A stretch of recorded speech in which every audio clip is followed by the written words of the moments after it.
Hi, Shohreh and Cara. How are you Leora. doing? How are you doing? I'm good. How are you? Very well, thank God. We're doing well. We Yes. can't I wait have to to. go back for season 6. I can't wait for season 6. I was so hooked on season 5. So I have to say, I love both of your performances and your character portrayals this season. Shohreh, I don't know if you know, but your character's compared a lot to Kamala Harris this season. And Cara, I love that we see your character's intelligence and vulnerability also this season. It's just an amazing portrayal. So tell me a little about your character journeys without spoiling anything. Cara, go ahead, baby.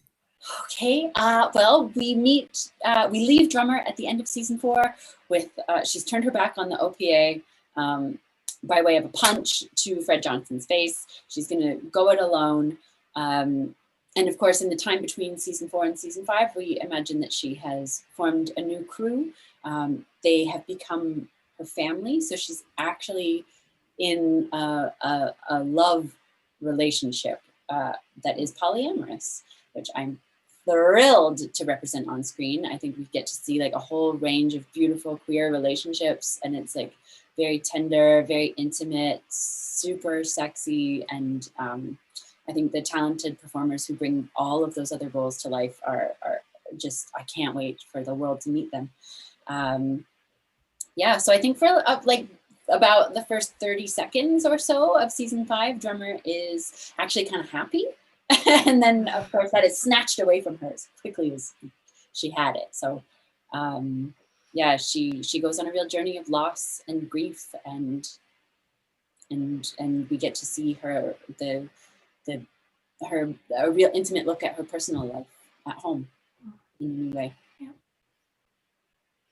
Yeah. Very, very true. You're right. We're all these characters, all of us are on a journey, really. There is no destination, there is no arrival, there is no departure. For her as well, she's been in this field, politics, forever. She was born to it. When she was 5 years old, she used to join her father in his meetings, political meetings. So for her, it's just a work in progress. The show must go on. She has to. Uh, um, a life without service is not a life, she says. So we see her.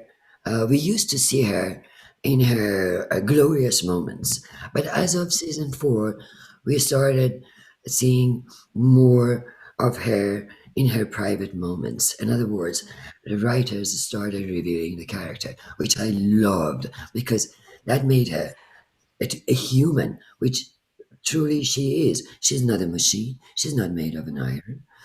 She's a human, and she's trying to do her best, just like a mother that is trying to do her best to raise her children. So I loved it when they started revealing this her character, having her coming out of the shower or uh, taking the camera into her bedroom when she's thinking, when she's at the brink of a war, looking at the ceiling, thinking, "What am I supposed to do tomorrow?"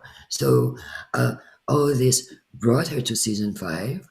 And by the time she gets to season 5, we realize that, oh my God, people are leaving her now that she's not as powerful as before. She's losing friends, she's losing trusted ones.